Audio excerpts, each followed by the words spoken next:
Alors bonsoir à tous et à toutes, très heureux de vous retrouver cette semaine de nouveau. Alors on va traiter un sujet qui se trouve dans la paracha de Balak. Alors, la Torah nous dit que Balak, qui était roi de Moab, d'accord, a été nommé roi de Moab, et la Torah nous dit qu'il a vu les enfants d'Israël qui sortaient d'Égypte. Il a eu très peur, d'accord, parce qu'il était protégé par deux grandes nations essentiellement qui étaient là, qui étaient des grandes puissances et qui protégeaient ce petit pays qui était Moab. Et donc, quand les Israël ont attaqué Og, Melech HaBashan, qui était la grande puissance, et toutes les autres puissances qui étaient autour, ils ont eu très peur. Vayagor, il a eu peur, comme il s'appelle, Balak, à cause de ce qui se passait, parce qu'il a dit, ouais, ils sont plus puissants que nous, plus grands que nous, plus nombreux que nous, les Israël. Et donc, il va faire appel à un sorcier, ouais, qui était un sorcier, il s'appelait Bilham. Ce sorcier, il était spécial parce que il avait une capacité de bénir et de maudire. C'est ce qui a marqué dans la Torah. Il a dit Balak, il dit je fais appel à toi parce que je sais que tout ce que tu bénis est béni et tout ce que tu maudis est maudit. Il avait une force par la parole. Il était capable d'arriver à un niveau de prophétie qui était proche de l'équivalence de Moshe Rabbeinu. Ça va? Donc c'était énorme. Pourquoi on a donné un pouvoir pareil à un type pareil? Parce que, dit Rashi, parce qu'un jour les peuples du monde, les nations du monde viendront et prétesteront que nous on n'a pas eu des Moshe Rabbeinu. Ouais, on n'a pas eu des David Ameller, on n'a pas eu des, je sais moi, des Avram Avinu. Mais si on a vu des gens pareils, bien sûr qu'on aurait été des tzadikim, on aurait servi Hachem de tout notre cœur et de toute notre âme. Et Hachem il a dit bon ok, non, je vous donne Bilam. Ça va? Et donc ils ont eu Bilam. Il est marqué Lokam Be Israël ne se tiendra pas en Israël qu'est Moshe Od, encore comme Moshe, il n'y aura pas. Mais pourquoi il est marqué en Israël? Il fallait dire qu'il n'y aura jamais un homme comme Moshe dans le monde. Ça va? Il est marqué en Israël pour dire que non, en Israël il n'y aura pas, mais on trouvera ailleurs. Et cet homme, en fait, il s'agit de qui? De Bilam. Ça va? Cet homme, il est spécial. Maintenant, Bilam, il est un peu spécial dans la mesure où il veut absolument maudire les Israël tout en sachant qu'il va devoir demander à Hachem. Il va demander à Hachem, est-ce que tu me permets de les maudire? Laisse-moi les maudire. Mais non, il faut un peu être spécial quand même pour aller demander à Kadosh Baruch Hu, qui lui nous a fait sortir d'Égypte, en espérant qu'on allait sortir d'Égypte, il nous a fait sortir d'Égypte, il a fait les dix plaies d'Égypte, il a traversé dans le désert, on a reçu la Torah, il a ouvert la mer Rouge, pour nous sauver, n'est-ce pas, des Égyptiens. Donc il nous aime ou pas? Bah évidemment. Donc est-ce qu'on va aller demander à Hachem, écoute, je t'en prie, laisse-moi les maudire? C'est comme si on allait demander à quelqu'un, laisse-moi frapper tes enfants, s'il te plaît, laisse-moi les frapper. Mais là, comment on peut être aussi incohérent? Ça veut dire, je vous explique, c'est pas n'importe qui, Bilam.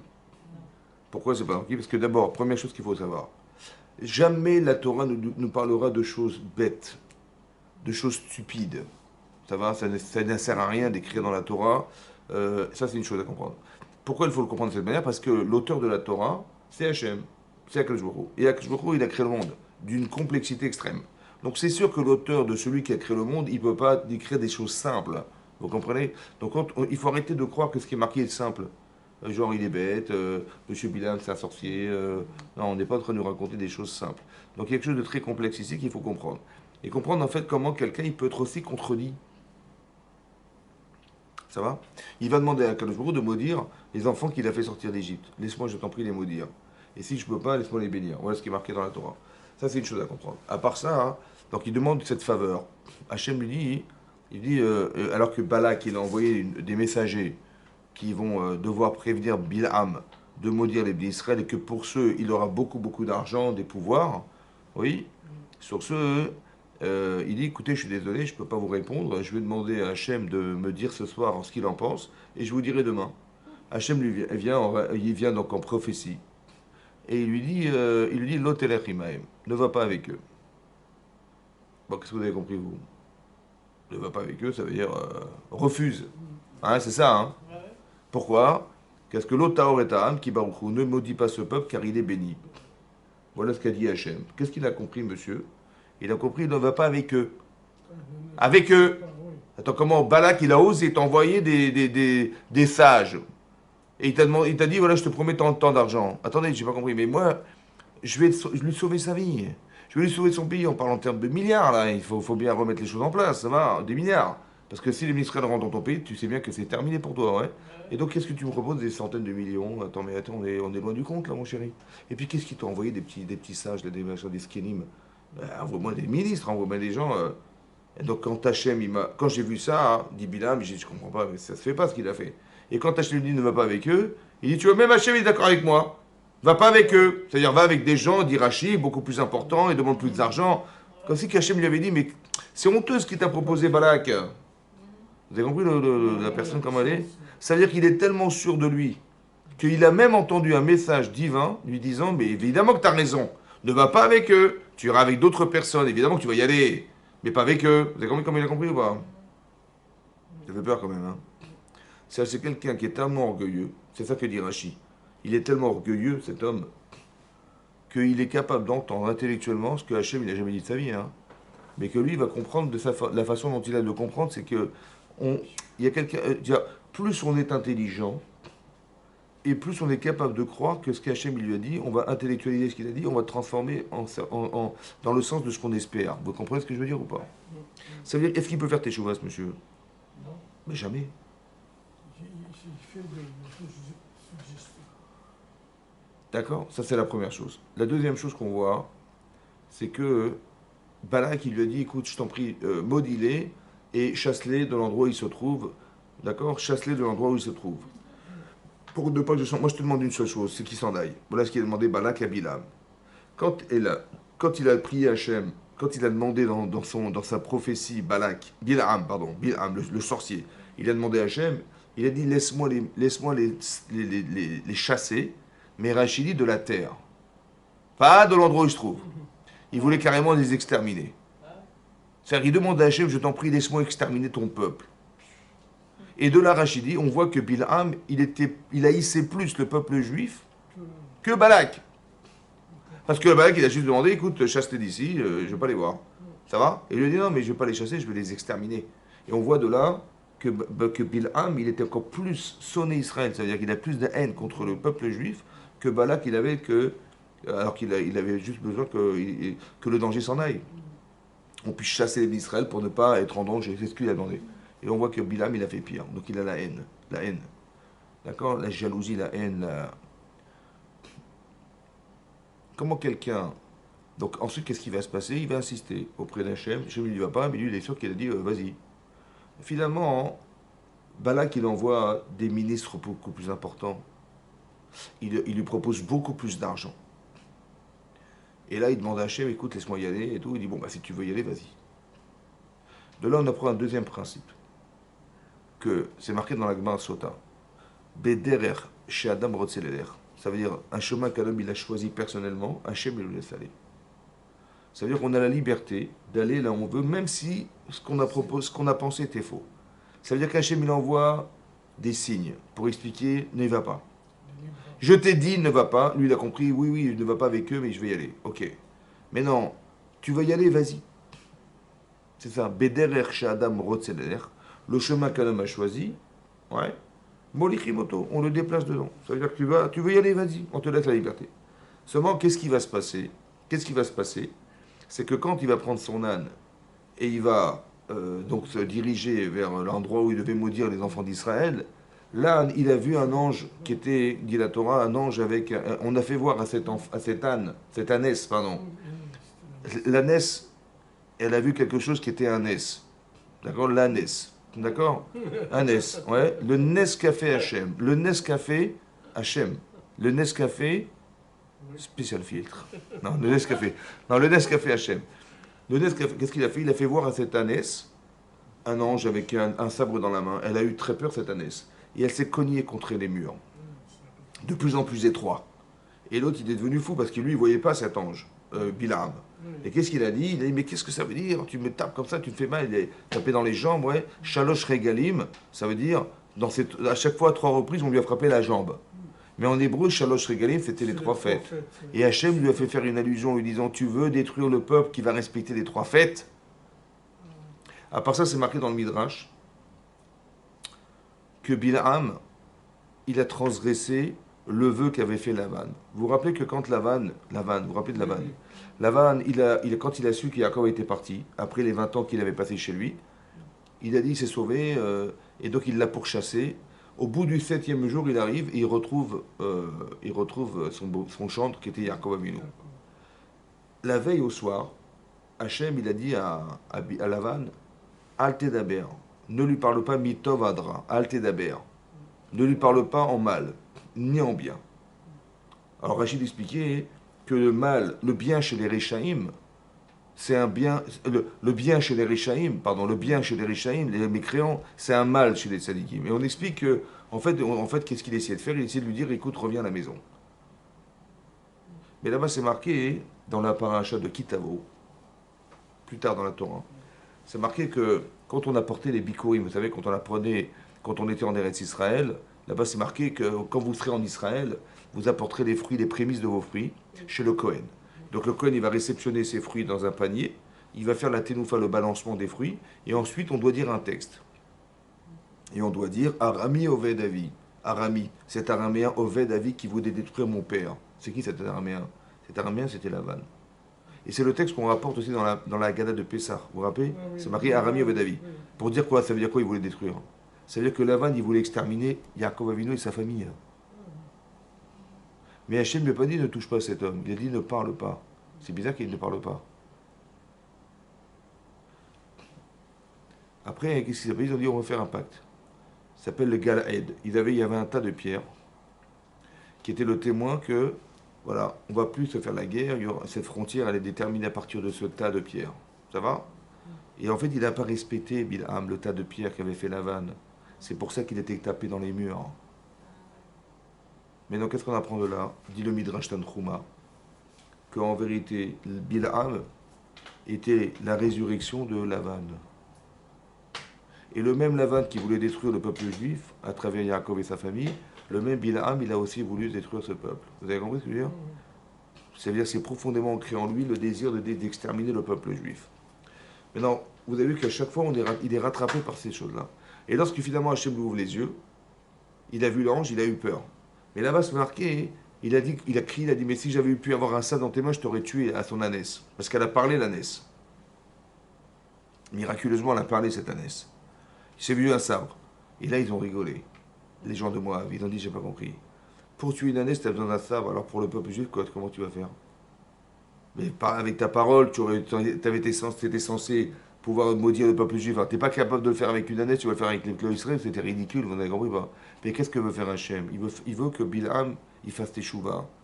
Il faut qu'il se remette en cause. C'est pour ça qu'il a fait ça. Et ça l'a pas remis forcément en cause. Vous avez compris? Ça veut dire que l'orgueil est tellement fort que même les messages qu'on voit, on les déforme. Et lorsqu'on Hachem il nous envoie des informations pour nous faire teshuva, il tient tête, il en tient tête. Vous avez compris? On voit que c'est des gens qui sont incapables de pouvoir se mesurer ou de pouvoir réfléchir. Le désir, il est tellement fort, que c'est très compliqué d'arriver à se remettre en cause. Parce que l'intérêt, il est trop grand. Vous avez compris ce que je veux dire? Et ça fait peur, ça.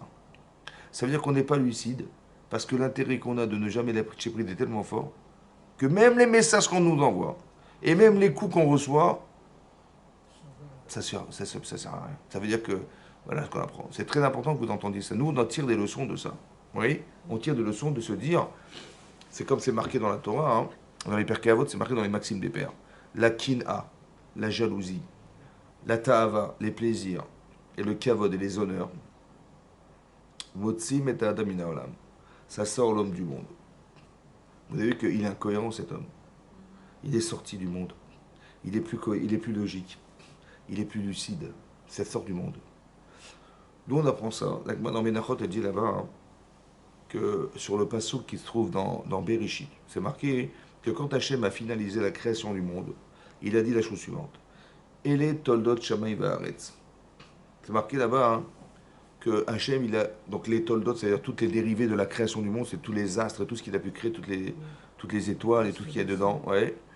C'est marqué Be'ibaream, lorsqu'il les a créés, Beyom, le jour Asot Hachem Elohim Eretz Veshamaim, le jour où Hachem Elohim, Dieu, il a fait la terre et le ciel. Be'ibaream, lorsqu'il les a créés, la traduction française c'est il les a créés, mais l'Agma d'expliquer non, Be'ibaream, il ne faut pas dire Be'ibaream, mais Behe Baram, par la lettre He, il a créé le monde. Par une lettre, la lettre He. Maintenant, nous, on sait que le monde n'a pas été créé par une lettre. C'est marqué dans les Pirkei Avot, dans le 5e chapitre. C'est marqué là-bas. Be'asara ma'amarot nivra olam. Hachem a créé le monde par 10 paroles. quand c'est marqué dans la Torah. Vayomer Elohim Yor. A dit Hachem que soit la lumière, alors la lumière a été créée. Lorsqu'il a dit qu'on séparait les eaux du ciel et de la terre, les eaux se sont séparées. Que la terre, elle produise de l'herbe, ça s'est créé, etc. Donc on voit qu'il a répété à 10 reprises des paroles qui ont permis la création du monde. Donc c'est pas la lettre qui crée le monde, c'est la parole. Et c'est beaucoup plus qu'une lettre. Donc comment concilier les deux midrashim? Là, Gemara, elle dit qu'il a créé cette lettre He. Et d'un côté, c'est marqué dans les Pirkei Avot que c'est beaucoup plus qu'une lettre, c'est des Mahamarim, ça veut dire qu'il a dit des mots, des phrases entières. Ça va? Comment ça s'explique? Alors, on peut l'expliquer comme ça. La Gemara dit expliquer. Comment vous décrivez un He en hébreu? Un He, c'est un toit, il y a un toit, il y a un mur, et il y a un petit mur. Ça va? En fait, on explique que la conscience humaine, elle se trouve à l'intérieur de ce He. La lucidité, la personne qui est lucide, elle est dans le He. Mais on peut échapper. On peut sortir par la grande porte d'en bas. C'est un vide. On peut tomber par le bas. Et on peut se rattraper en rentrant par la petite porte d'en haut. D'accord? C'est ça le He. Ça veut dire qu'est-ce qu'il a dit Hachem? Hachem, il a créé le monde par la parole, c'est vrai. Mais la structure dans laquelle nous nous trouvons, on peut échapper au monde. On peut sortir du monde. Vous savez que Bilham, il est capable de ne pas se rendre compte de ce qui se passe autour de lui. Il a tellement envie que il ne peut pas voir la vérité. Ça lui échappe, ça. Mais comment il a fait? Il est sorti de He. Vous avez compris? C'est-à-dire qu'on a la liberté de rêver, de penser, de tout ce que vous voulez, mais on peut être lucide à l'intérieur, on peut être complètement sorti de cette lucidité. C'est pour ça que vous voyez des choses qui sont des fois incohérentes chez les gens. Parce qu'on a cette capacité de liberté de sortir. Mais donc, qu'est-ce qui nous pousse? La tava, les désirs. Ouais, j'ai tellement envie de gagner de l'argent, dit Bilham, ouais, que je vais même dire des choses incroyables. Je vais demander à Hachem de vous dire ses propres enfants. C'est débile. Ou alors, il est tellement orgueilleux, ouais, parce que c'est marqué dans les Pirkei Avot, oui, dans les Pirkei Avot, c'est marqué aussi dans le 5e chapitre, c'est marqué là-bas, qu'il y avait les élèves de Avram Avinu, il y a les élèves de Bilam Aracha. Les élèves de Avram Avinu, ouais, ils ont lève tov, ils ont un bon cœur. Ils ont des là, ouais, ils sont humbles. Voilà, c'est les élèves de Avram Avinu. Par contre, les élèves de Bilam Aracha, ils ont Aïn Ra'a. Aïn Ra'a. Aïn Ra'a, ça veut dire quoi? Aïn Ra'a. L'œil mauvais. C'est pas le mauvais œil. Il y a Aïn Ra'a, c'est le mauvais œil, mais Aïn Ra'a, c'est quoi Aïn Ra'a? Le mauvais œil, c'est mettre un œil sur la personne et lui faire du mal. Savoir, je le regarde, je lui fais du mal. Mais il y a le Aïn Ra'a, c'est de ne pas supporter la réussite des autres. Quelqu'un il a réussi, il dit il m'a pris ma place, il me prend mon argent, il prend mon machin. Ça va? Quelqu'un il doit se dire écoute, je réussis, j'espère que tu réussiras aussi. Je souhaite que tu réussisses comme moi j'ai réussi, que j'ai le bonheur d'avoir réussi. Et je te souhaite la même chose. Ça, c'est Aïn Tova, un bon œil. Ouais, c'est pour ça que les gens ils vont déménager souvent un bon œil. Vous connaissez? Non, c'est vrai. Maintenant, non, c'est vrai. Vous habitez en 12e. Mais non. Mais Aïn Ra'a, c'est l'inverse. Aïn Ra'a. Aïn Ra'a. Il a un œil mauvais sur les gens. Ça veut dire qu'il pense qu'il m'a pris ma place, il me prend mon argent, il prend mon machin, il prend mes clients, il prend mon machin. Voilà. Et ça s'appelle un mauvais œil. Un œil mauvais, pardon, un œil mauvais. Il y a aussi il y a marqué Nefesh Rechava. Monsieur, il a l'audace, il se prend je ne sais pas pour qui. Vous avez compris, c'est ça. Mais il y a marqué les élèves. Pourquoi il y a marqué Avraham, il était humble, il avait un bon cœur, et Bilham, il avait un mauvais cœur. Il pensait. Pourquoi il y a marqué les élèves? On explique le Rabbi Yonah, il explique pourquoi. Vous savez pourquoi? Vous savez pourquoi ou pas? Dommage. En fait, les élèves, c'est qu'il y avait une école. Il y avait une école de philosophie. Il y avait une école de pensée. Et Bilham, il disait écoutez, les cocos, il faut réussir. Hein. Et tous ceux qui vous mettent des bâtons dans les roues, il faut les éclater tous. Ça va, vous avez compris ou pas? Voilà ce qu'il faut faire. Il faut avoir de l'orgueil, il faut avoir de l'ambition, il faut avoir un machin, au détriment des autres. Alors que Avraham Avinu, c'est l'inverse. Il dit, en fait, je vais partager ma vie avec les gens. Et quand je verrai de la souffrance, je vais la soulager. Et quand je verrai des pauvres, je vais les aider à trouver du travail, etc. etc. Vous avez compris, dans le partage. Et il dit, quand tu partages ton temps, tu perds ton temps. C'est ça, il va dire Bilham. Je dis, mais non, au contraire. Au contraire, parce que quand on partage les richesses, quand on partage, le monde est fait de partage, le monde est fait de chesed. Et c'est quand on a, cette satisfaction personnelle de voir que ça marche, et deuxièmement, vous allez vous rendre compte que c'est exactement l'inverse. C'est que quand on veut prendre des choses à soi, ouais, on va créer des révolutions. La dictature ou les choses comme ça vont créer des révolutions. Vous voyez, la révolution française, la révolution dans le monde, ouais, dans tout. À chaque fois qu'on a voulu exploiter les autres, on a été victimisé. Toujours. Alors qu'on a partagé, les gens sont heureux de vivre ensemble. Ça veut dire que les gens intelligents devraient avoir pour vocation de permettre aux autres d'exister. Vous avez compris? Et c'est pas ça exactement ce qui se passe. Le problème, c'est que Bilam, il est très intelligent.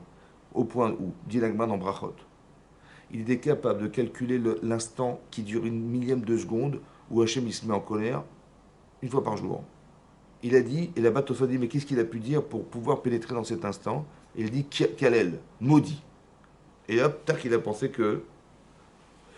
Qu'est-ce que ça veut dire? Ça veut dire qu'en fait, quand Hachem il se met en colère, bon, Hachem il se met pas en colère, hein, mais c'est d'expliquer que la colère dont on parle, c'est la justice d'Hachem. C'est quoi la justice? Ouais, c'est pas comme nous on croit que Dieu il va nous frapper dessus, ouais, comme des mouches il va nous tuer. Non. La justice c'est comme ça. Hachem, par bonté, il sait ce qu'on a réussi à faire et il sait ce qu'on a raté. La justice, c'est de permettre à la personne de se bonifier si elle a réussi. Par exemple, vous avez aimé la Torah, vous allez dire au shiur. Ouais. Vous allez aimer la Torah, vous allez chercher sur Internet des compléments d'information. Vous aimez la Torah, alors Hachem, il dit, je juge, ouais, que je vais envoyer, ou alors des décrets, l'inverse. La personne, Bilam, il s'est trompé de chemin. Alors il va lui envoyer un ange. Vous avez compris? Je ne sais pas moi, Yaakov, il s'est perdu quelque part. On va lui envoyer Sav. Les Israël, ils se sont affaiblis dans l'étude de la Torah. On va envoyer Amalek. Mais c'est un jugement. Mais c'est pas, Chasvé Shalom pour détruire. C'est pour permettre à la personne de se remettre en cause. Si ça ne fonctionne pas, c'est je ne fonctionne pas. C'est pas qu'Hachem il s'est gouré. Si ça ne fonctionne pas, c'est que je ne fonctionne pas. Il faut que j'arrive à trouver dans les paramètres que je suis en train de vivre quelque chose qui me rappelle quelque chose qui ne fonctionne pas. Vous comprenez? C'est ça que je suis en train de vous dire. Mais c'est un jugement. Ça va? Ce jugement, il amène à corriger quelque chose. Alors il a dit, bah si déjà tu corriges, alors maudis-les.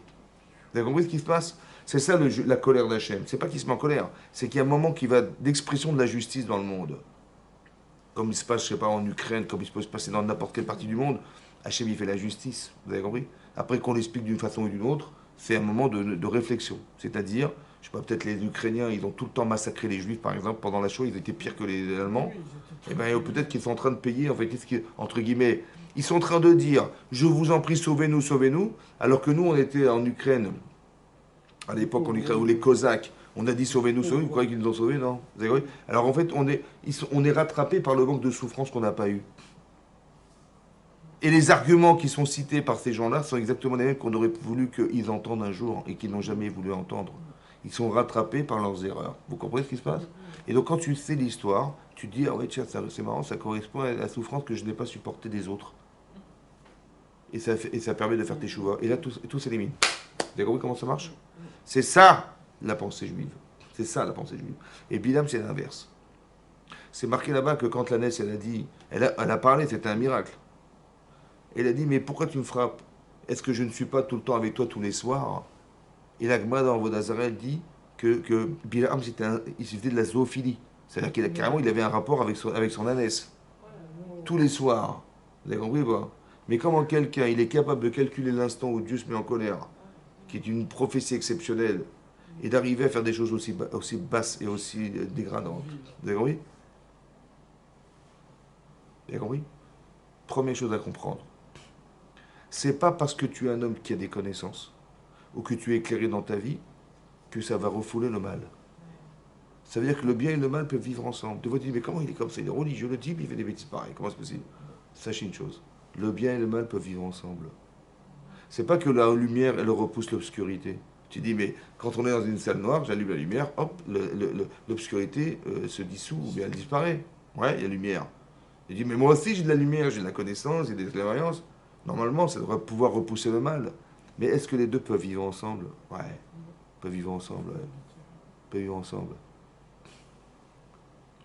Un exemple qu'on avait donné, c'est comme ça.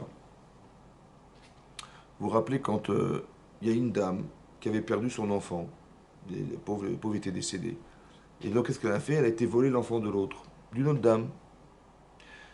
Et chacune prétextait devant Shlomo Améler, c'est mon fils, c'est mon fils, c'est mon fils, c'est mon fils. Bon, Salomon, il a dit ça. Ouais, alors, qu'est-ce qu'il a jugé, Salomon? Il a dit quoi? Il a dit, ben, coupez-les en deux.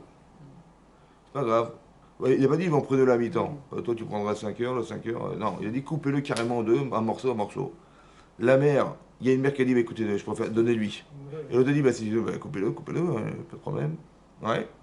Celle qui n'avait rien à perdre, Elle s'en foutait. Alors elle a dit coupez-le. Et celle qui avait tout à perdre, c'était son enfant. Elle a dit bah, écoutez, plutôt qu'il meure, je préfère que vous le donniez à cette dame, c'est pas grave. Il a vu que la mère qui avait pitié de l'enfant, c'était la vraie mère. Et celle qui n'avait pas pitié de l'enfant, c'était la fausse mère. C'est comme ça qu'il a compris. Ça va? Et c'est comme ça qu'il a fait. Maintenant, mettez-vous à la place de la fausse mère. Ça va? Elle sait qu'elle a volé l'enfant. Bon. Qu'est-ce qui est pire pour une femme? Presque shalom, hein? Elle a perdu son enfant. Bon, elle sait qu'elle ne le retrouvera jamais. Mais la femme à qui on a volé l'enfant, il sait qu'il est vivant, mais il est volé par cette femme qu'elle a en face d'elle. Qu'est-ce qui est pire? D'avoir perdu l'enfant qu'elle ne reverra jamais ou l'enfant qui est là mais qui a été volé par l'autre et qu'elle sait qu'il est vivant, mais on lui a volé cet enfant. Qu'est-ce qui est pire? C'est de le perdre. Ou d'avoir été volé? Ben, il vaut mieux être volé que de... Non, écoutez-moi bien, écoutez-moi bien. Pour la mère, je ne parle pas pour l'enfant. Pour La mère. je parle pour La mère, elle sait que cet enfant, il est vivant. Oui, oui. L'autre, elle ne pourra plus le rattraper. Mais l'autre, il est vivant. Et il est là face à elle, on lui vole. Qu'est-ce qui est pire? Qu'est-ce qu'ils disaient les Allemands? Pas pire, pas pire. Ouais, bien si, c'est pire, bien sûr que c'est pire. Ouais, qu'est-ce qui est pire, Philippe? C'est pire d'avoir été volé ou d'avoir été... d'avoir été volé? Très bien.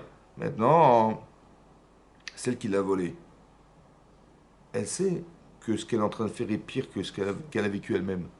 Comment c'est possible qu'elle le fasse? Comment c'est possible que le désir d'enfant, il soit plus fort que la souffrance qu'elle vit elle-même? Parce qu'elle, elle sait qu'elle a perdu l'enfant, le droit, mais ce qu'elle provoque chez l'autre, c'est pire que ce qu'elle vit elle-même. Comment c'est possible? D'accord, oui? La lumière et l'obscurité vivent ensemble.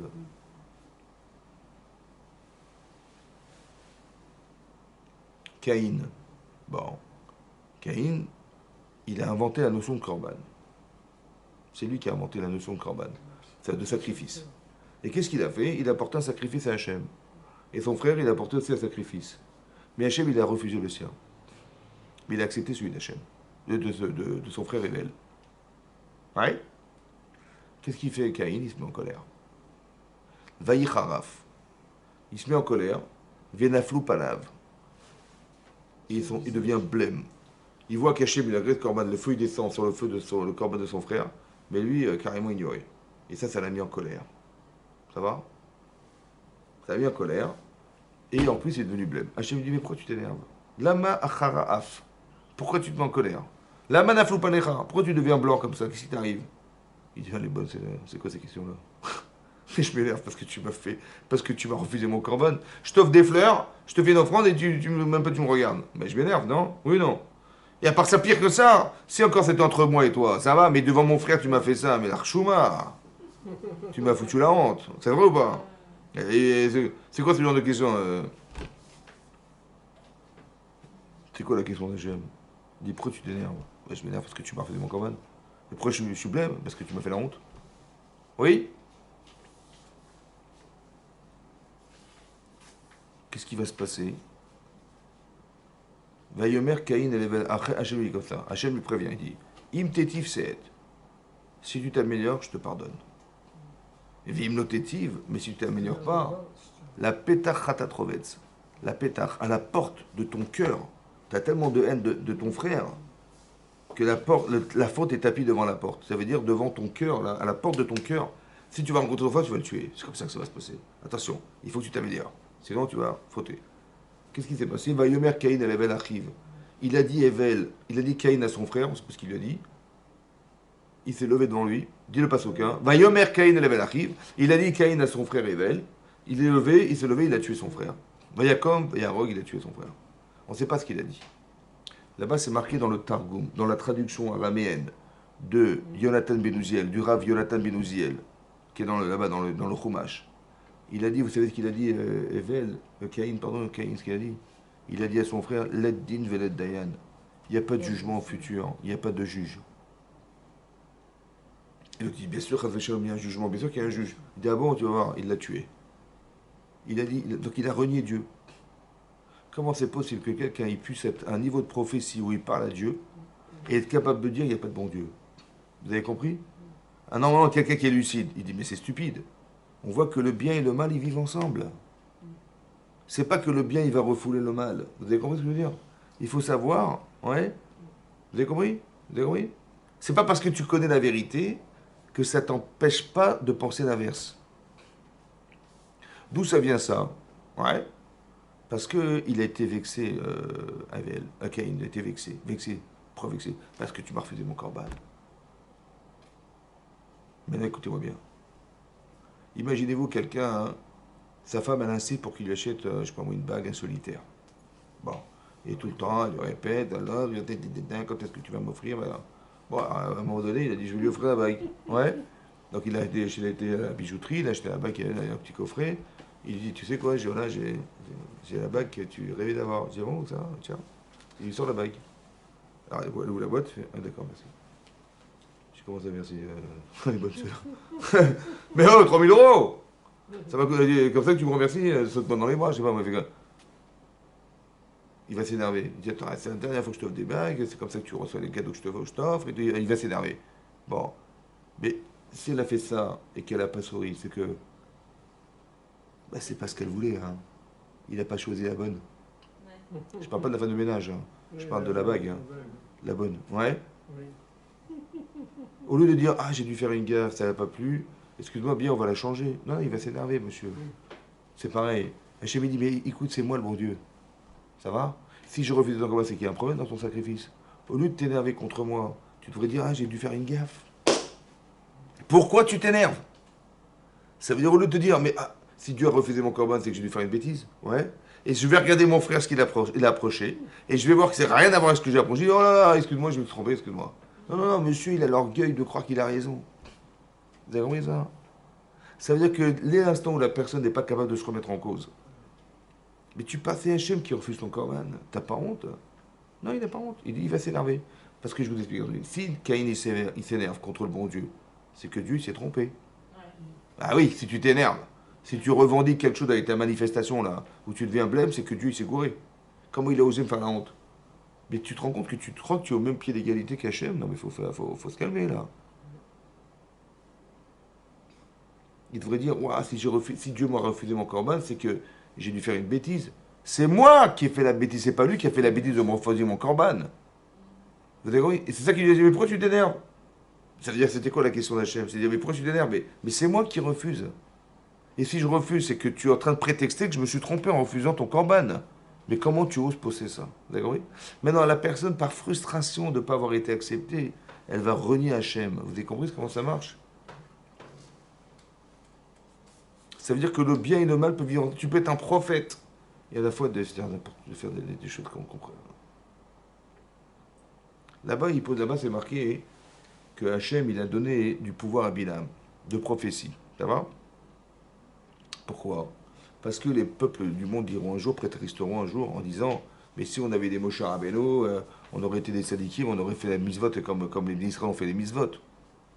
Oui? Maintenant, quel style de prophète on leur a donné? Un type qui est complètement corrompu, quoi, qui est complètement quelqu'un qui est pas un exemple de moralité et de bien-être mental, de santé mentale. On est d'accord ou pas? Je veux dire, elle est bonne. Si tu donnes un sadique comme Moshe Rabbeinu, je veux bien, mais un type comme ça qui est complètement corrompu, c'est vrai, c'est un vrai prétexte. Qu'est-ce qu'il leur a donné à Hachem des gens pareils? Oui. Alors il faut savoir un autre principe, et c'est ça très, très intéressant. C'est pas que Bilham il est tordu de base. Tu dis c'est quelqu'un qui est complètement corrompu, quelqu'un qui est complètement dans la débauche, quelqu'un qui a de la gava, de l'orgueil, quelqu'un qui a de l'audace. Non, en vérité, non, on n'est pas comme ça. Oui. C'est-à-dire que, est-ce qu'on peut imaginer que cet homme il est né avec des mauvaises midot? Hein? On le devient, Kolakavod. Maintenant, bizarrement, comment il est devenu comme ça? S'il était bête et naïf, bon. Mais en vérité, c'est son intelligence qui l'a amené à ça. C'est ça qui est dingue. C'est-à-dire, comme il y a des gens qui ont du pouvoir, vous avez vu qu'il y a des gens qui ont fait des très grandes études, ils ont fait l'ENA, ils ont fait des grandes études, ils sont devenus des politiques, etc. Mais malheureusement, on voit des scandales. Comme j'ai entendu que même des présidents de la République, ouais, ils avaient beaucoup de femmes autour d'eux. Je sais que Mitterrand, quand il faisait des congrès, il disait à son délégué, il dit, bon, cette fille-là, je la veux ce soir, l'autre là-bas ce soir. Et c'est connu, archi connu. Chirac, tout ça, c'est connu. Mais il a bon, des hommes politiques, on s'en dire des noms, mais c'est ça qu'ils faisaient. Pourquoi? Parce qu'ils avaient besoin d'être dominants. Et de dominer la gente féminine, pour eux, c'était une dominance de roi, c'était une dominance de... Vous avez compris ou pas? Mais Dieu, mais la pauvre, la fille, là, ça va? C'est un objet sexuel, j'ai pas compris, c'est quoi? Vous avez compris ce qui se passe ou pas? Et c'est parce que le type, il est intelligent qu'il devient dominant. Et comme il devient dominant, il faut qu'il soit dominant et que l'autre soit Il n'y a dominé. aucune justice après. Il est Ça veut dire tellement qu'on puissant. exploite du pouvoir au détriment des autres, mais par intelligence. Parce que je sais que je suis plus intelligent que les autres. Je sais qu'ils auront besoin de moi. Je sais qu'ils sont suspendus à mes décisions. Et je sais qu'ils pourront jamais rien faire sans moi. Vous avez compris ce qui se passe? Et c'est ça qui est dangereux. C'est-à-dire qu'il est devenu un rachat parce qu'il avait le pouvoir de le faire. Maintenant, écoutez-moi bien. Mettez sur la base. Vous avez deux personnages devant vous. Il y a marqué, il n'y aura jamais un homme aussi savant et aussi prophète que Moshe Rabbeinu. Et vous avez un homme en face de lui qui a les mêmes pouvoirs que lui. Et regardez la direction que chacun a choisie. Il y a un homme qui a dit, Hachem m'a dit, écoutez, je vais détruire le peuple juif après la faute du veau d'or. Il a dit, si tu fais ça, tu peux effacer mon livre tu peux m'effacer mon nom de ton livre. Pardon? Quelqu'un qui a de l'orgueil, il dit, écoute, je ferai de toi une nouvelle nation. Il n'y a pas de problème, Chavod. Avec plaisir. Bah oui, ils ont fait le veau d'or, ils ont mérité de disparaître. Il dit, si Dieu il a décidé, il a décidé. Non, non, non. Quelle humilité il faut avoir pour dire non, non, je veux pas. Je préfère que tu effaces mon nom de ton livre. Pourquoi? Parce que si j'ai échoué dans ma plaidoirie pour les sauver, je préfère que tu l'écrives pas. Que j'ai échoué. Alors enlève mon nom. Quelle humilité. La Gemara dans Choulin Afpetet, elle dit là-bas, j'ai donné de la hauteur et de la grandeur au peuple juif. J'ai donné de la grandeur à Avram Avinu. Avram Avinu. Il est devenu Av Amon Goïm. Avraham. Le père des nations. Dans toutes les religions, vous retrouvez Abraham Avinu. Ça va? Et vous savez ce qu'il a dit, Abraham? Il a dit Ani Afar va faire. Je ne suis que poussière et cendre.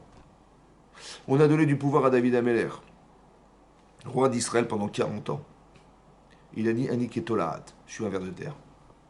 On a donné de la grandeur à Moshe Rabbeinu, roi d'Israël, à son frère Aaron, Kohen Gadol. Ils ont dit Anachnouma. On est quoi? Ça va? Tu donnes du pouvoir, et plus je donne du pouvoir, et plus ils ont l'intelligence de savoir qu'ils ne sont que des vecteurs de bien. Ils prennent rien pour eux. Ça va?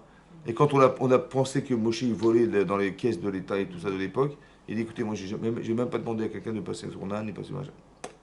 C'est-à-dire d'une honnêteté extraordinaire. Vous avez compris? Parce que c'est des gens qui ont développé des idées, mais qui ont pris en charge de les respecter. Alors qu'il y a des gens qui ont développé des idées, mais qui n'ont jamais pris en charge. Parce que c'est au détriment de leurs intérêts personnels. Vous avez compris ça? Ça veut dire que on donne des pouvoirs à chacun. Qu'est-ce qu'on fait avec? Chacun décide. Tu peux être un tzaddik comme Moshe Rabbeinu, tu peux être un rachat comme Bilam, c'est toi qui décide.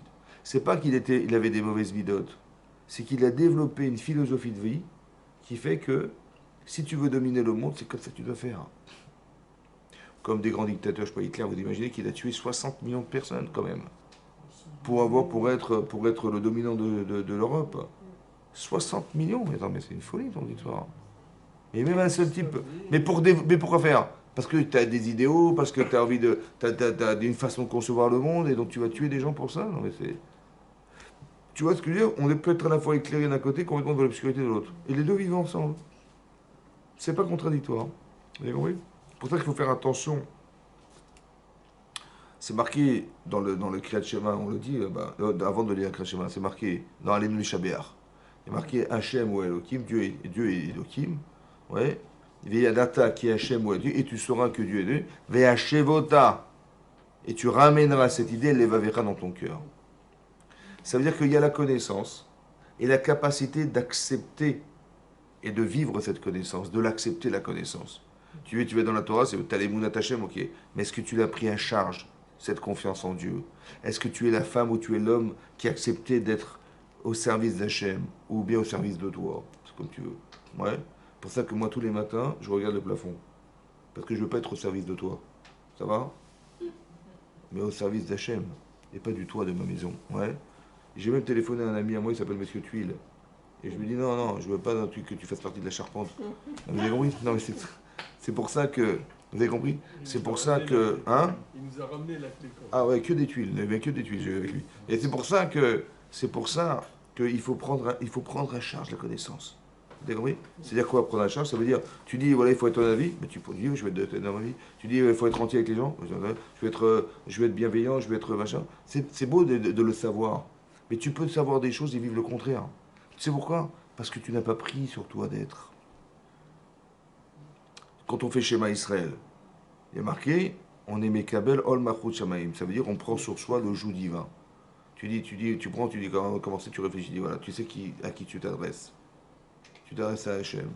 Alors quand tu fais l'amida, avant de commencer, il faut Hachem Fatah Non, tu sais à qui tu t'adresses. Je sais pas moi, si vous avez rendez-vous chez le président de la République, bah, vous vous préparez avant, ouais. Mais c'est pas devant le président qu'on se trouve là-haut. C'est devant le bon Dieu. C'est à lui que tu parles. Donc comment tu te trouves? Vous savez ce qui est marqué? On dit Hachem c'est Fatah Tiftar, ou Fiagit et la Terra. Hachem, ouvre ma bouche et je dirai tes louanges. Je sais pas compris, tu sais pas l'ouvrir ta bouche?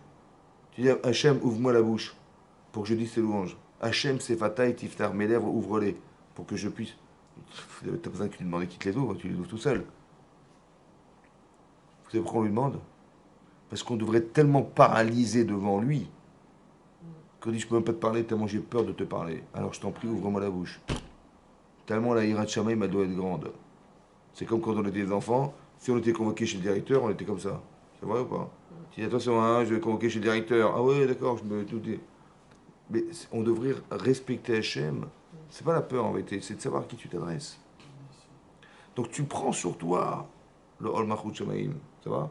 Tu prends sur toi le joug de la Torah, ça n'a rien à voir. Vous avez compris ou pas? C'est pour ça qu'il y a des Bilam et des Moshe Rabbeinu. Quand quelqu'un il est responsable du peuple juif, ouais, eh ben, il se dit si j'ai raté ma mission, j'ai raté ma vie. Vous avez compris? Bah, j'ai pris à charge de sauver tout ce que je peux faire, je le sauve.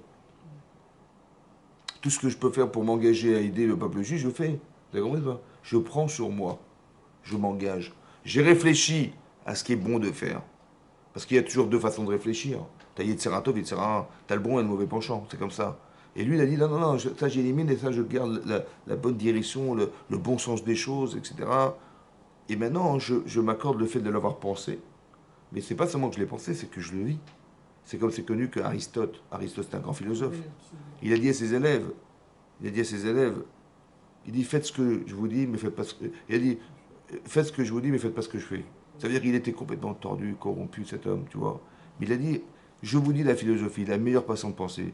Respectez ce que je vous dis, mais pas ce que je fais. Parce que je ne suis pas en adéquation. Vous avez vu qu'on peut vivre les deux à la fois? Mais pourquoi? Parce que la personne n'a pas pris en charge d'être ce qu'elle a pensé être. Elle dit, voilà, il y a une façon philosophique de penser, mais bon, j'ai ça, j'ai ma vie, machin, c'est compliqué dans la vie. Mais pourquoi? Parce que tu n'as pas été sensibilisé au point de pouvoir accepter ce que tu as pensé dire. Vous avez compris ce que je veux dire? C'est très important ça. Tu as des bonnes valeurs en toi, mais vas-y, développe-les. Mais il faut que tu les acceptes comme étant pas seulement une façon de penser, mais une façon de vivre, ce qui n'a rien à voir. Tu respectes ce que tu penses. Donc tu développes ta pensée, tu es un homme intelligent. Respecte ce que tu penses. Ouais. Il y a des gens qui se sont engagés dans la vie, oui, et qui ont été jusqu'au bout de leur pensée parce qu'ils étaient engagés dans ce qu'ils ont dit. Quand je dis engagé, ça veut dire tu le prends à charge. Vous avez compris? Ça, c'est la conscience humaine. L'inconscient, c'est quoi? C'est d'avoir des intérêts qui vont contredire la pensée. Et l'intérêt, il est plus fort que la pensée. C'est pour ça qu'on est contredit. Vous avez compris? Parce que la pensée, c'est théorique. Le désir, il n'est pas théorique. Et on sait bien que la passion est plus forte que la raison. C'est pour ça que Bilam, il a tellement, tellement, tellement envie de gagner de l'argent, en sachant que s'il maudit, il va avoir cet argent, il demande à Hachem, je t'en supplie, fais-le pour moi. Vous avez vu l'incohérence, l'incohérence? Vous avez compris ça? Maintenant, comment ça peut s'expliquer pour un homme pareil? D'accord? Alors, comme ça, on peut comprendre comme ça. En fait, par exemple, Hachem, il a dit à Avraham Avinu qu'il aurait une descendance aussi nombreuse que les étoiles du ciel. Donc, une très grande descendance. Et après ça, il lui a dit, je te promets que tu auras la terre d'Israël. Tes enfants, ils hériteront de la terre que j'ai promise que je te promets à toi, Avraham Avinu, d'avoir la terre d'Israël. Et sur ce, il va répondre, Bameh Eda Kirachena. comment je vais savoir que je vais hériter la terre d'Israël? Bon, on n'a pas bien compris la question. Mais il dit, Hachem, il t'a dit que tu l'auras. Tu l'auras. C'est quoi? Il a dit, mais comment je vais savoir? Et Hachem, il a répondu, écoute, tes enfants, ils passeront 400 ans en exil. Et notamment 210 ans en esclavage en Égypte. Voilà ce qu'il a dit. Ah, on n'a pas compris ni la question, pourquoi Abraham, il avait tellement besoin de savoir comment il va hériter la terre, et la réponse qui est effroyable, ouais, de dire, bah, tes enfants, ils passeront 400 ans en exil. Vous avez compris? Alors, j'ai vu une explication qui était suivante. Vous savez que pour avoir le mérite de vivre en Israël, il faut être des tzadikim. Et si on ne l'est pas, forcément, alors la terre nous vomit. Comme ça, c'est marqué dans la Torah. On est rejeté de la terre d'Israël. Maintenant, si on est en adéquation avec la Torah, où on a les qualités humaines pour pouvoir vivre en Israël, ce mérite-là, alors on y reste. Sinon, on ne peut pas. Donc ça dépend du choix de la personne. Donc quand Hachem dit à Abraham, je te promets que tes enfants vivront en Israël, c'est comme si qu'il est en train de me dire, ils n'auront pas le choix de faire des fautes et d'être rejetés par la terre d'Israël. Mais comment tu peux me promettre une chose pareille? Ça veut dire que tu es en train de me dire que Hachem et les hommes qui vont être en Israël, ils n'auront pas le choix que de faire des mitzvot. Il dit, mais c'est pas possible. Ah, donc comment je vais savoir que je vais hériter alors? Alors Hachem dit, t'as raison. T'as raison. Donc pour qu'ils y arrivent, il faut qu'on casse le Yetzer. Alors il faut passer par l'exil. Vous avez compris ce qu'il a fait?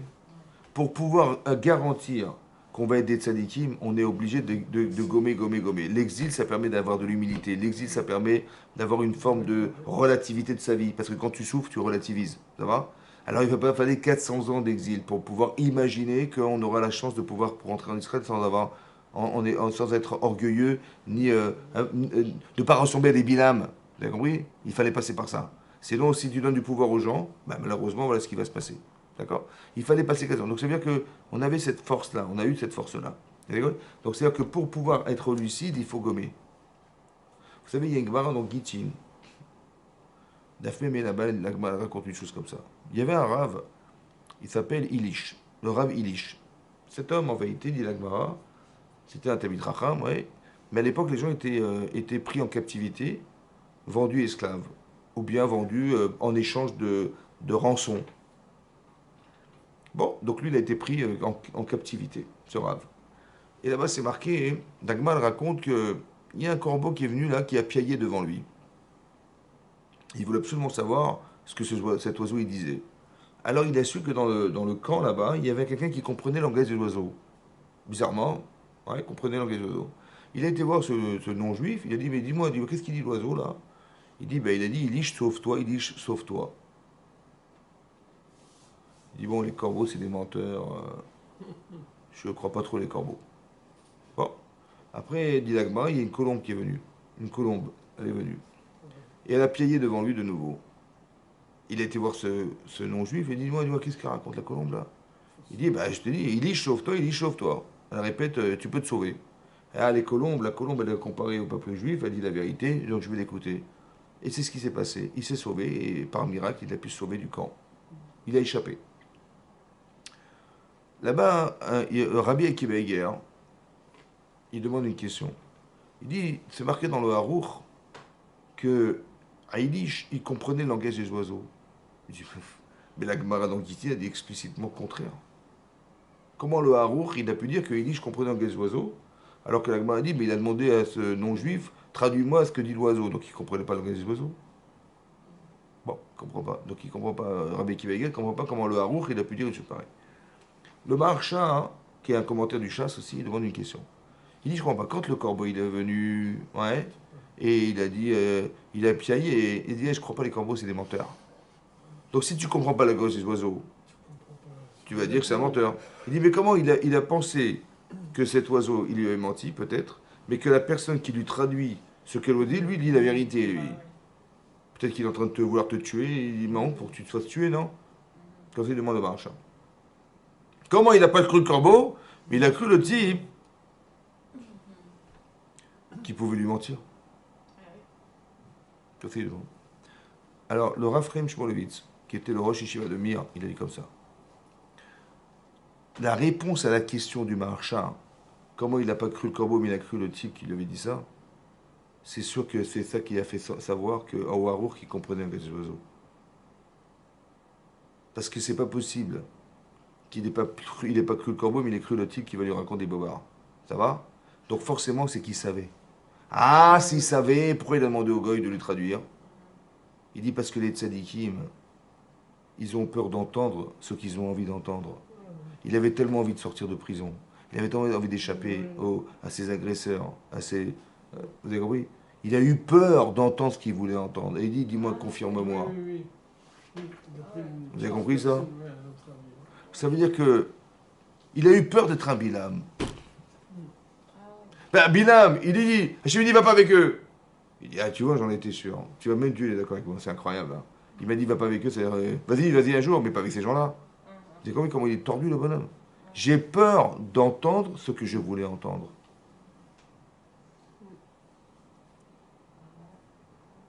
Pour ça qu'il faut être tzadikim. Parce que les tzadikim, ils ont peur d'entendre ce qu'ils voulaient entendre. Donc ils éliminent tous les partis pris, tous les intérêts qu'ils ont là. Parce qu'il avait tellement envie de sortir de prison. Il avait tellement envie d'échapper à ses agresseurs, à ses ravisseurs, pardon. Ouais. Il a dit, mais peut-être que ce qui me dit l'oiseau, c'est ce que j'ai envie d'entendre. Exactement comme Bilam, il a dit, ne va pas avec eux. Et alors il a mis le stabilo sur avec eux en disant, ne va pas avec eux. Avec les autres, bien sûr que tu vas y aller, mais pas avec ces gens-là, ça va pas ou quoi? Alors c'est pas du tout ça qu'il lui a dit Hachem, hein. Je vous rassure, c'est pas du tout ça qu'il a dit. Mais lui, il a cru il a entendu ça, il a interprété en fonction du désir. Vous avez compris le problème? Et ça, c'est dangereux, ça. C'est pour ça que ce Rav Ilish, il a eu peur de ça. Il dit, je préfère me rassurer. C'est bien ça que tu as entendu, hein? Il dit, ouais, ouais, c'est ça. Il dit, ok. Vous avez compris ce que je veux dire? C'est-à-dire qu'il avait très bien compris ce qu'avait dit l'oiseau. Ça m'a dit, peut-être qu'il m'a menti. Alors, je vais pas l'écouter. Par contre, l'autre, la colombe, je crois plus. Alors, ok. Mais il avait déjà entendu deux fois le message. Il voulait pas tomber dans le piège d'être, de subjectivement avoir cru que ce qu'il avait entendu, c'est vraiment ce qu'il avait désiré entendre. Et ça, c'est ça qu'on veut pas. Et si le traducteur il avait donné une mauvaise réponse? Qui ça? Si, La colombe. ouais, la colombe. Elle avait dit ne va pas, ne va pas. Mais elle n'est pas censée mentir, d'après lui. C'est-à-dire que les animaux, ils ont aussi des qualités, entre guillemets, naturelles. Et on sait que le corbeau, il n'est pas forcément... On dit que le corbeau, il est cruel. Que le corbeau, il laisse mourir ses enfants. Ça va? Ah ouais? Ouais, c'est marqué dans les mains. Oui. Et donc, il a dit, je n'ai pas confiance.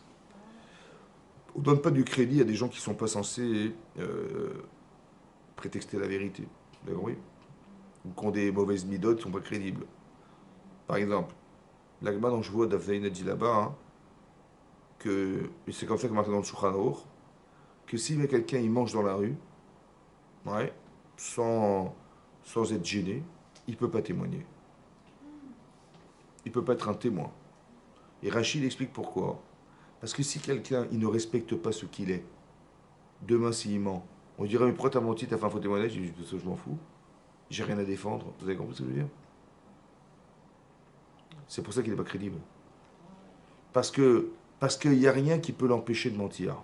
Si quelqu'un il est respectable, ouais, il va perdre cette responsabilité d'être un homme respectable ou d'une femme respectable, et donc elle ne va pas mentir parce que sinon qu'est-ce que penseront les gens d'elle ou de lui? Ça va? C'est parce que tu considères que tu vaux quelque chose que tu ne te permettras pas de dénigrer la relation que tu as avec toi-même.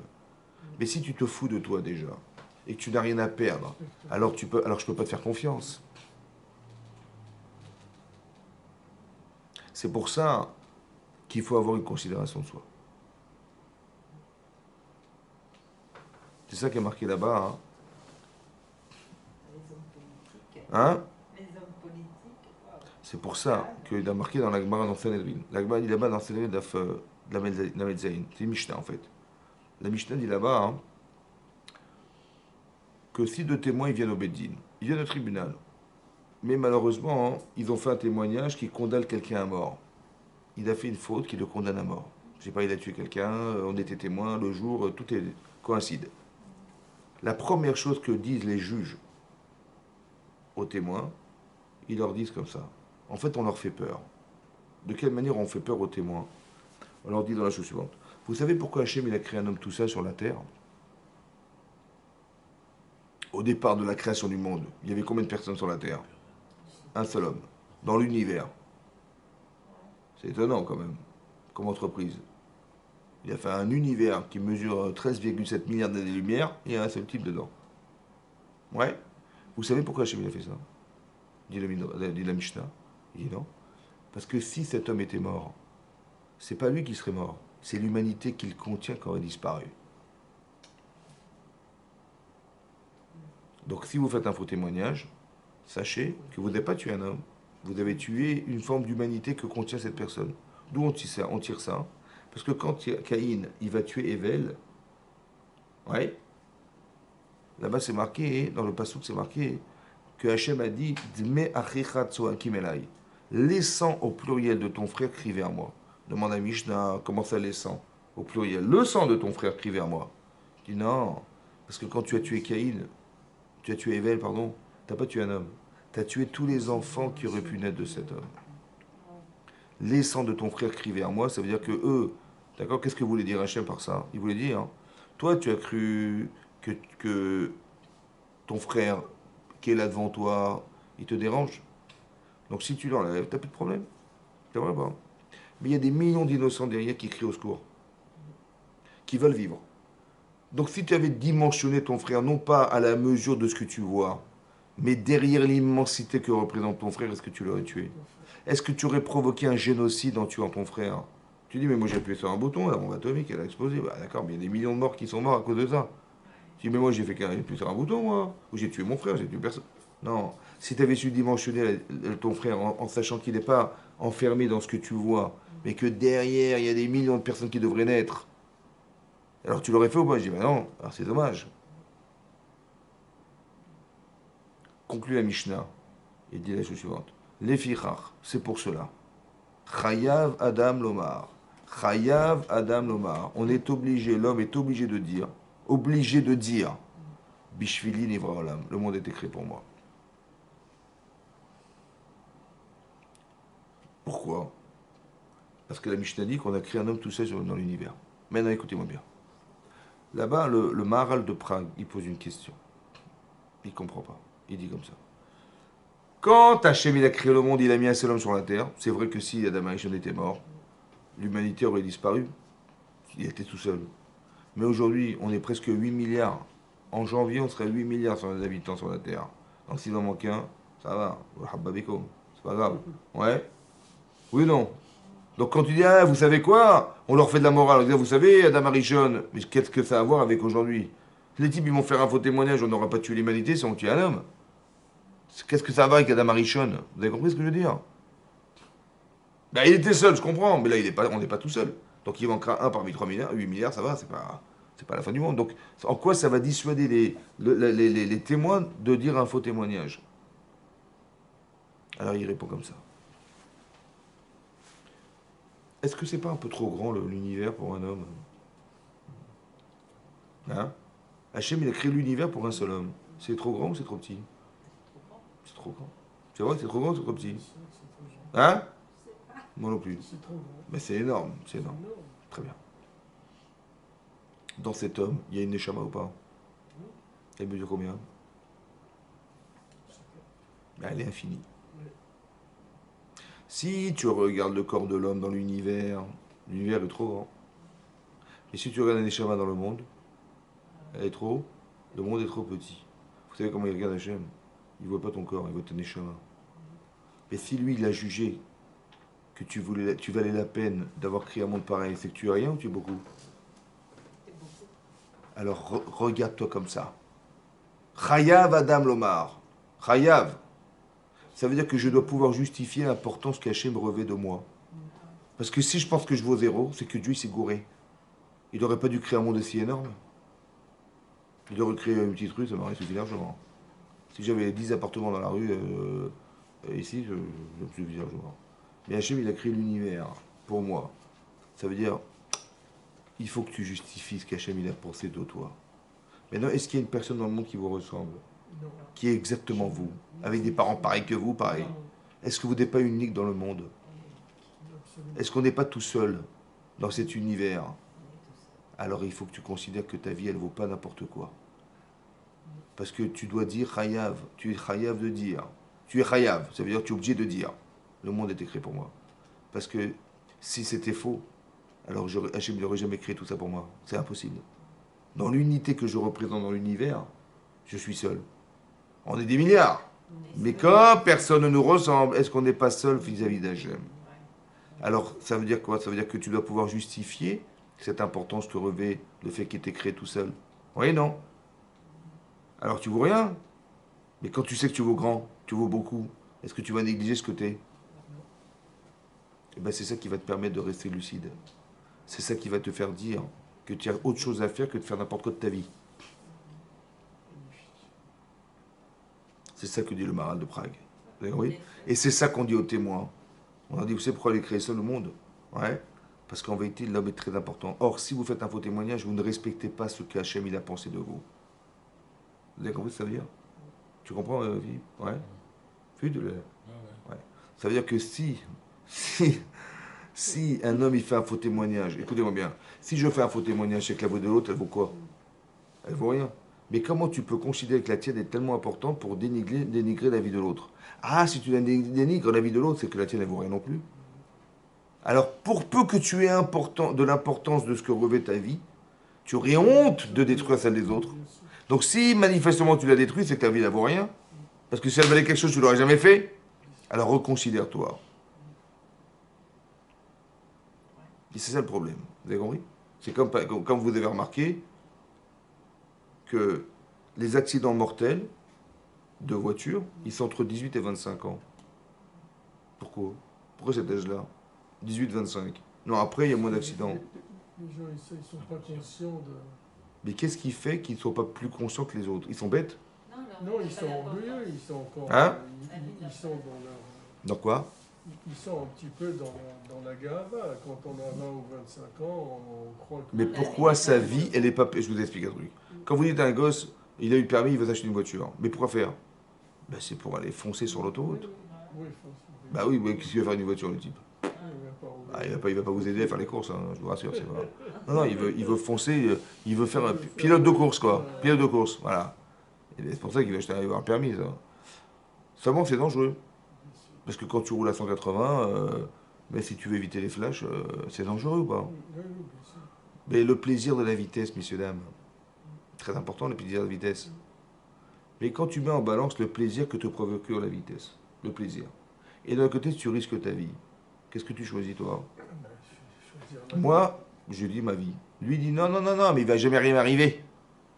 Et je sais conduire, hein, ça va, merci beaucoup, je sais conduire, j'ai mon permis, voilà, justement, tu veux que je te montre, voilà mon permis. Alors, j'ai rien à risquer, que je sais permis. J'ai compris, mais c'est.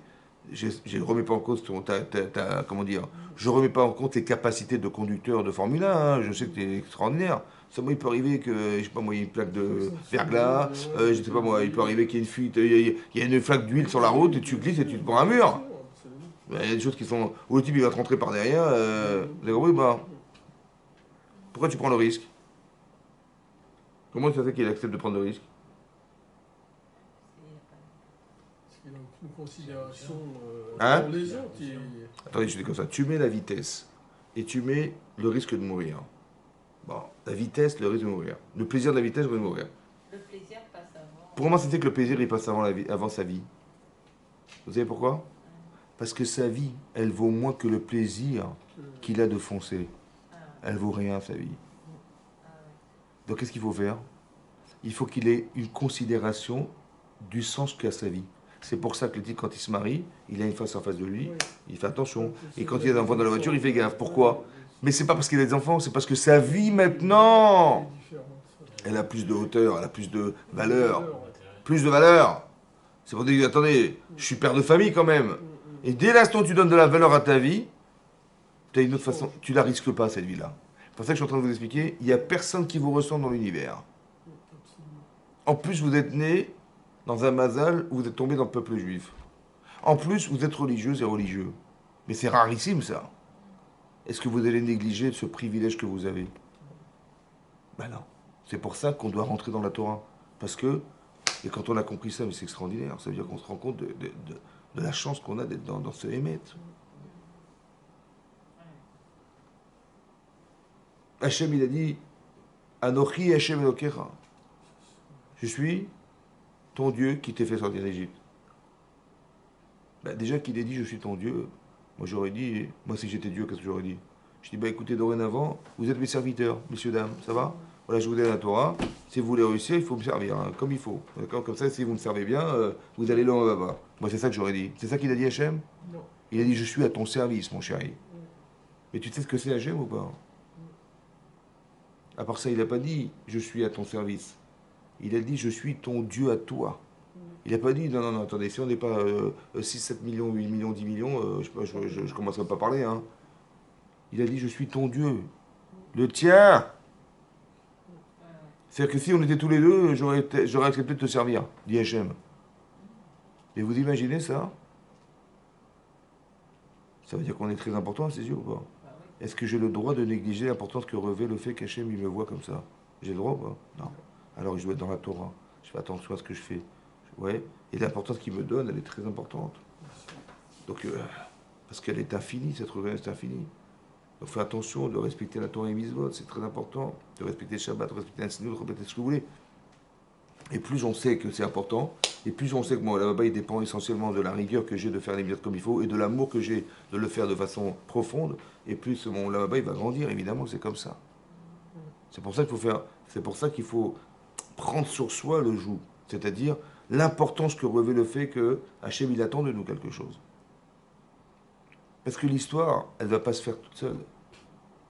Il y a un projet personnel dans la vie, il y a un projet divin. Le projet personnel, c'est ce qui m'engage personnellement. Mais qu'est-ce qu'Hachem il fait de ce que je fais? C'est divin, ça. Ça, c'est un autre projet, ça. Vous avez compris ce que je veux dire? Donc, plus tu es en adéquation avec la vérité de la Torah, et plus tu pourras servir Hachem un jour sans que tu le saches et comprendre ce qu'Hachem il va faire de tes mitzvot. Et alors, quelqu'un qui étudie et qui vole et tout ça, comment on fait? Mais c'est ce qu'on a expliqué. C'est qu'il n'a Ouais, pas pris à charge. il a pas pris à charge. Ben non, il a la connaissance. Ouais. Mais est-ce qu'il a pris à charge? Il dit c'est marqué dans les livres. C'est comme un type, il a fait l'ENA, machin, machin. Il sait qu'il est là pour servir la France. Non, non, il est là de servir de la France. Vous avez compris la différence? Ben, il faut prendre sur soi. Si tu as une intelligence aussi importante et que tu sais que tu vas servir ton pays de façon profonde et sincère, ben vas-y, fais-le. Non, non, non. Je sais pas que je vais servir la France, je vais me servir de la France. Et que tous les scandales de viol et tous les scandales d'escroquerie, machin. Pourquoi? Parce que le type, il est là, pas pour longtemps. Donc il veut exploiter le maximum de choses. Nous, on sait qu'on n'est pas là pour rester sur la terre. D'accord? Et même si on disparaît d'ici, on va revenir ici un jour, mais avec une neshama spéciale. Et c'est ça qu'on espère. On sait bien que la vie, elle n'a pas de limite dans ce que vous voyez. Il y aura une résurrection des morts, etc., etc., les gens vont revivre. Mais pour l'éternité sur la terre, donc c'est-à-dire qu'il y a quelque chose qui n'a pas de fin. Alors je dis, mais non, non, attends, après la mort, on ne sait pas ce qui se passe, je préfère kiffer dans cette terre, et il n'y a plus de morale. Vous avez compris ce que je veux dire? C'est ça. Il n'y a plus de limite, il n'y a plus de morale. Et nous, ce qu'on veut, c'est l'inverse. On veut qu'on soit en phase avec Hachem, en phase avec des certitudes, en phase avec l'importance que revêt le fait que... C'est comme si que vous viviez dans un monde, ici dans le monde dans lequel on vit, c'est un hôtel de luxe. Un hôtel de luxe, vous avez compris? C'est un hôtel, je ne sais pas comment on peut compter les étoiles, tellement toutes les faveurs qu'Hachem nous donne et tout ce qu'on a comme bénéfice d'exister dans ce monde-là. Mais ça a un prix, ça. Quand tu vas dans un hôtel de luxe, ça coûte. Ça coûte. Donc tu ne parles pas que c'est gratuit, c'est pas gratuit. On espère qu'on va te donner des choses, mais que tu vas faire. C'est comme vous êtes des parents, vous avez des enfants, vous leur donnez tout ce que vous avez pour qu'ils réussissent leur vie. Mais c'est un hôtel de luxe, ça, oh. C'est pas gratuit, dire ouais, on paye les écoles, on paye les machins, on paye les écoles, on dort pas la nuit à cause de moi, mais c'est un hôtel de luxe. Donc il faut bien que tu rendes la monnaie un peu, ouais. C'est normal ou pas? C'est normal. Ben vas-y, fais qu'on soit fier de toi. Fais que tout ce qu'Hachem a fait, ça puisse avoir un sens. Avoir honte de ne pas correspondre à de ne pas décevoir Hachem. Comme tu ne veux pas décevoir tes parents, ils ont tellement investi pour toi, tu veux décevoir tes parents? Non. D'accord? Donc je ne veux pas les décevoir, mais je ne veux pas décevoir Hachem. J'utilise des sentiments parentaux très profonds pour dire si déjà mes parents, je leur dois quelque chose, alors Hachem, qu'est-ce que je lui dois? Et je bascule sur ça pour dire je ne peux pas le décevoir. Et donc je vais être une femme intègre, je vais être une femme dans la Torah, je vais être un homme dans la Torah, c'est ça que je veux. Donc je vais apprendre à l'Ara, je vais apprendre à y réfléchir dans la Torah, voilà, c'est ça que je veux. Et c'est à la lumière de ce que je sais, le Hémet il est là, hein, c'est pas... D'accord, Bilam, il croit que la vérité est dans ce qu'il a cru, mais il s'est trompé. Et Moshe Rabbeinu, il a très bien compris que c'est cette vérité qu'il faut attendre. Ouais. L'humilité, la capacité d'objectivité, le travail sur soi qui permet d'avoir des bonnes midotes, d'avoir un bon cœur. C'est ça les midotes. Ouais, c'est ça qu'on espère. Mais alors, quelqu'un qui vole tout